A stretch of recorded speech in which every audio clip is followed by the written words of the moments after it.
My pineapple chess pie recipe without cornmeal is easy and delicious. By leaving the pineapple exposed to the dry heat of the oven, it roasts slightly, really bringing out the flavor. If you like grilled pineapple and you like pie, this is an old-fashioned Southern style dessert that you'll fall in love with. Let's go over the recipe. For the ingredients, to make the filling, you will need pineapple, of course. Here I'm using 1.5 cups of chopped pineapple. That should be 180 grams, but I'm using a little bit more, 200 grams. What I did is I took some frozen pineapple, I defrosted it, and I just chopped it into little pieces of this size. So it's not quite crushed, and the pieces are smaller than pineapple chunks. I think this is a good size. You could do the same with fresh, just high quality fresh or frozen pineapple is what you want. You could use canned or crushed pineapple. If you do, I suggest draining it mostly, but honestly, canned pineapple is nowhere near as flavorful as fresh or frozen, so I highly recommend that you use that. To sweeten up, I'm going to add 1 cup or 210 grams of white sugar. Here, for the custard, I'm going to need 1 stick of unsalted butter, 113 grams. And to really bring out the flavor, I'm going to add the zest of 1 lemon, about 1 teaspoon, and 1 tablespoon of lemon juice, freshly squeezed, along with 1/8 of a teaspoon of salt, 2 large eggs to bind everything together, and I'm going to pour the filling into an unbaked 8x8 pie dish. Like I said, this crust is raw, it's not baked, so all we have to do to make pineapple pie is just melt the butter, mix all the ingredients together for the filling, pour the filling into the unbaked pie shell, and then we're ready to bake. Well, the first step is melting the butter. I'm going to do this in the microwave, and then I'll bring you back. My butter is now melted, so it's time to add everything together to make the filling. Like I said, my pineapple chess pie recipe is easy. The only thing you have to keep in mind is not to add the eggs first. So I'm actually going to start with the sugar. The reason is that you don't want to cook the eggs in the hot butter, so add everything else first and then add the eggs last. The sugar and the pineapple and everything will give the melted butter time to cool down, so that way you won't accidentally end up with scrambled eggs, which nobody wants. I know that adding lemon to pineapple might seem a bit odd, but I've done it in other pineapple recipes, like my pineapple cobbler, and I really liked it. I thought that the bit of lemon really brought out the flavor, so I'm going to do that in this recipe. So when I started mixing everything together, I thought, you know what? I think that could use a little bit more pineapple. So I'm going to add another 80 grams of chopped pineapple, so a total of 2 cups. 2 cups of chopped pineapple. And as you can see, I chopped it a little bit smaller than the other pineapple to give the filling more texture. I'm going to go ahead and just add the rest of the pineapple that I have. So an extra 1/2 cup, a little over 1/2 cup. So we'll say 2.5 cups of chopped pineapple. Using the measurements on the bag of frozen pineapple, it would be 350 grams. This is actually almost 360 grams. So we'll say somewhere between 350 and 360 grams of chopped pineapple. Sometimes when you're making a recipe for the first time, you just have to look at it and trust your gut. I tried the pineapple filling. I like the way it tastes, so I'm going to add in my 2 eggs.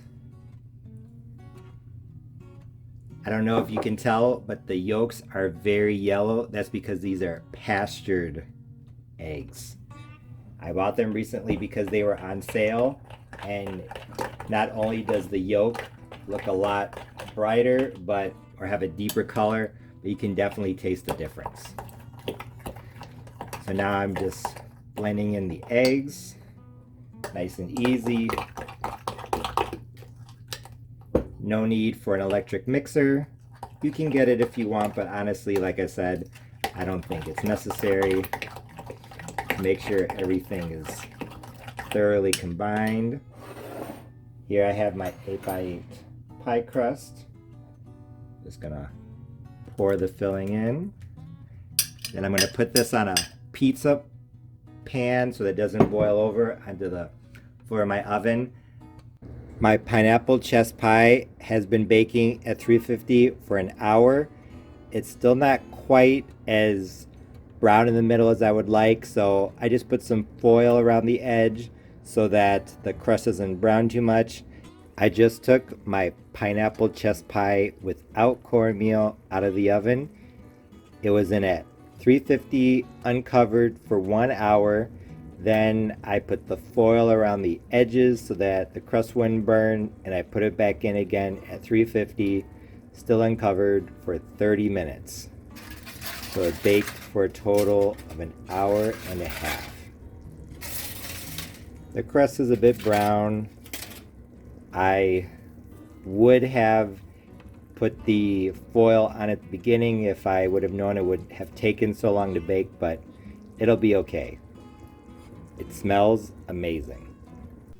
Although the crust was a little bit darker than I would have liked, I thought the filling was perfectly golden brown.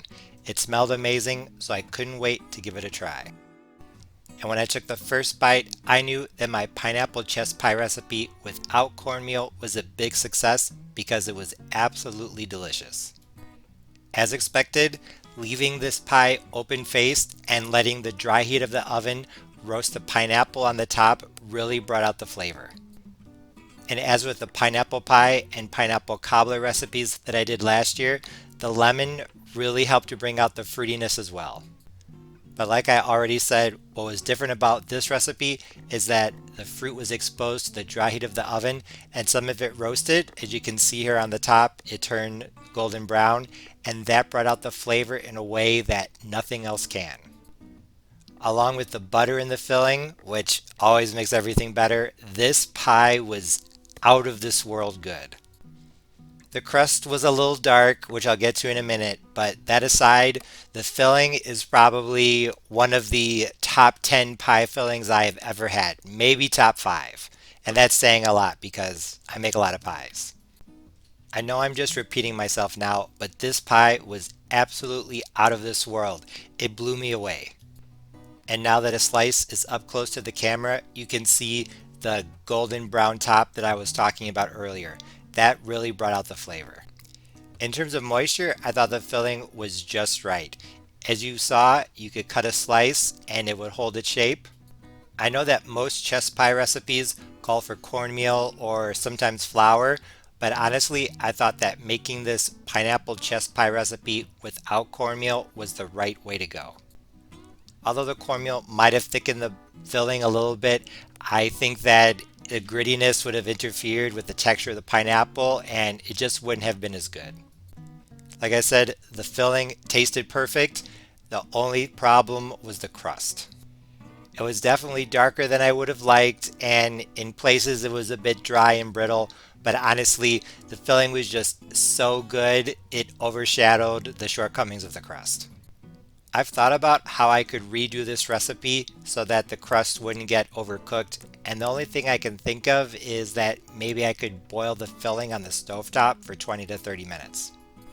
That would probably boil away enough of the liquid to where I wouldn't have to cook the pie for an hour and a half. This pie was absolutely fantastic, so I will definitely be making it again, and I'm going to experiment with the best way to make it so that the crust isn't burned. I also thought about using one of those, I don't know what they're called, torches that's used to brown creme brulee and stuff like that. So, like I said, I'll be experimenting. Even though I really liked the buttery crust in the background, I think this would be good if you just pour the filling into a casserole dish and then baked it. Issues with the crust aside, my pineapple chess pie recipe without cornmeal was out of this world delicious. If you like pineapple, and especially if you tried my pineapple pie and cobbler recipes, you have to give this a try. The bright colors and bright flavors make this the absolute perfect pie for Easter, Mother's Day, or another spring holiday, so I hope you give it a try. As always, thanks for watching. See you next time.